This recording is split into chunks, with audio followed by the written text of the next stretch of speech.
Good morning বন্ধুরা, তোমরা সবাই কেমন আছো? আজকে সকালটা আমার শুরু হলো দিদির দমদমের ফ্ল্যাট থেকে। আমি সকাল সকাল ঝটপট করে উঠে ফ্রেশ হয়ে বসে পড়লাম ব্রেকফাস্টের জন্য। দেখতেই পাচ্ছ ব্রেকফাস্টে ছিল কর্ন সিদ্ধ আর ডিম সিদ্ধ। আর দিদি আমার এখানে দুপুরের রান্নার জন্য জোগাড়পাতি করছে। এখন রান্না হচ্ছে আলু চোখা। আর এক পাশে দিদি অলরেডি ইলিশ মাছ ধুয়ে ভালো করে লবণ হলুদ মাখিয়ে রেখেছে, এই যে তোমরা দেখতেই পাচ্ছ। আর তারই পাশে দিদি রেখেছে বেগুনেও দিদি ভালো করে লবণ হলুদ মাখিয়ে রেখেছে।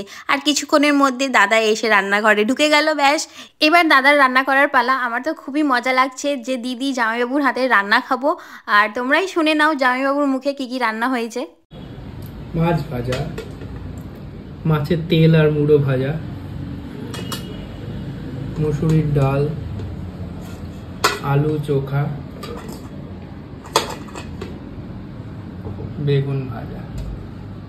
গরম গরম ভাতের সাথে গরম গরম ডাল আর তার সাথে আলু চোখা মাখিয়ে খেতে খুবই দুর্দান্ত লাগছে। আর তারই সাথে রয়েছে ইলিশ মাছের তেল আর মুড়ো ভাজা। কার কার আমার মতন ইলিশ মাছের তেল খেতে ভালো লাগে এক্ষুনি কমেন্ট করে জানাও। আর দুপুরের আহারের পরে একটা লম্বা ঘুম দিয়ে রেডি হয়ে চলে গেলাম বাইরে, একটু ফুচকা খেয়ে নিলাম। ফুচকা খাওয়ার পরে সোজা চলে গেছিলাম দমদম প্লাজাতে। আমি এখানে তোমাদেরকে একটু হেঁটে দেখাচ্ছিলাম যে আমি কি পরেছি। আমি ভালো করে দেখাতে পারলাম না, আমি জানি না কেন। আমার এখনও লজ্জা করে পাবলিকলি ব্লগ করতে। আমার মধ্যে সেই কনফিডেন্সটা এখনও আসেনি যে আমি পাবলিকলি ভালোভাবে ব্লগ করব।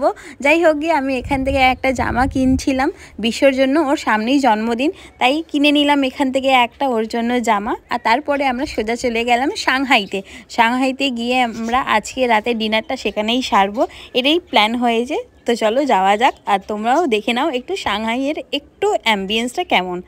সাংহাইয়ের অ্যাম্বিয়েন্সটা মোটামুটি বেশ ভালোই ছিল। আমরা এখানে ঢুকেই মাত্র মেনু দেখে ঝটফট করে অর্ডার করে দিয়েছিলাম। আর অর্ডার করে দেওয়ার কিছুক্ষণের মধ্যেই আমাদের সব খাবারগুলো পরপর করে চলে আসলো। আমরা সবার প্রথমে একটা ফিশের আইটেম অর্ডার করেছিলাম। কি অর্ডার করেছিলাম এটা মানে দাদা দিদিরাই ডিসাইড করেছিল, এটা তো আমার নামও আমি মনে নেই আমার এখনও। তো যাই হোক, কিন্তু এটা খেতে সত্যি বলছি, এটা খেতে দুর্দান্ত ছিল, খুব খুব টেস্টি ছিল খেতে। তারপরে এটা আমরা যে চিকেন বাওটা ট্রাই করেছিলাম, এটা খেতেও খুব অসাধারণ ছিল। আমি এক বড় কামড় দিয়ে সব কটা খেয়ে ফেললাম। তারপরে ছিল ডিমসামটা খেতে আমার সত্যি কথা বলতে খুব একটা সেরকম ভালো লাগেনি, মোটামুটি ছিল ঠিকঠাক। তারপর চলে এলো লবস্টার। এই লবস্টারটা খেতে খুবই টেস্টি ছিল, আমি বলে বোঝাতে পারবো না। মানে আমার এটা খেতে খুবই অসাধারণ লাগলো। তোমরা যদি কখনো যাও সাংহাইতে, তোমরা এই লবস্টারটা নিশ্চয়ই ট্রাই করো, তোমাদের নিশ্চয়ই ভালো লাগবে। আর আজকের ব্লগটা আমি এখানেই শেষ করছি। দেখা হচ্ছে আবারও আমার নেক্সট ব্লগে তোমাদের সাথে।